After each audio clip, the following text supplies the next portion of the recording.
এই যে জামাতকে নিষিদ্ধ করা আর আওয়ামী লীগকে নিষিদ্ধ করার গ্রাউন্ড কি এক? জামাত কি আমাদের সামনে প্রকাশ্য দিবালোকে হেলিকপ্টার দিয়ে গুলি কইরা 2000 মানুষকে গুলি মারছে এইবার জুলাইতে? মানে আবার কি বলা হয় যে বিএনপি বলছে, বিএনপি দেখলাম গয়েশ্বর চন্দ্র রায় মানে মুরব্বী মানুষদেরকে শয়তানে কামড়ায় বেশি। এই জন্য মনে করি বিএনপিরও সিনিয়রদের রিটায়ারমেন্টে যাইয়া এই যে তরুণ যারা আছে তাদেরকে সামনে আনা উচিত। বুড়ো মানুষ ভার এদের। এবং বাংলাদেশে একটা অদ্ভুত ব্যাপার দেখেন, প্রত্যেকটা চাকরির একটা অবসরের বয়স সীমা আছে। রাজনীতি বাংলাদেশে এমন এক নীতি, এটা মরার আগে কবরে গেলেও সেটা ইলেকশন করতে চায়। আরে ভাই, একজন মানুষ 5 বার 7 বার 20 বার ইলেকশন করে, মানে কি এই বুড়ো বেটাদের জন্যই তো তরুণরা কোনো জায়গা পায় না।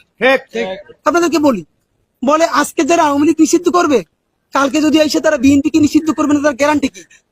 বয়স্কর বাবু, আপনি ফ্যাসিবাদ বিরোধী আন্দোলনে তুমুল নির্যাতিত হয়েছেন, এই সম্মান রেখে বলতে চাই, আপনি যে বলেন আওয়ামী লীগের মতো বিএনপি কে নিষেধ করবে, তাহলে বিএনপি কে আর একটা আওয়ামী লীগ হইতে চায়? অথবা বিএনপি কে আওয়ামী লীগের মতো গণহত্যা চালাইতে পারবে? বিএনপি কি হেলিকপ্টার থেকে গুলি করে মানুষ মারতে পারবে? বিএনপি কি প্রকাশ্য দিবালোকে লাশ জ্বালাই দিতে পারবে? আপনি বিএনপি আওয়ামী লীগের সাথে বিএনপি কি তুলনা করেন? কি করেন? এগুলা কোথায় নিয়ে যান? যদি সেইটা বিএনপি পারতই, তাহলে তো 2006-তে ক্ষমতা হারানো লাগতো না। ওই সময়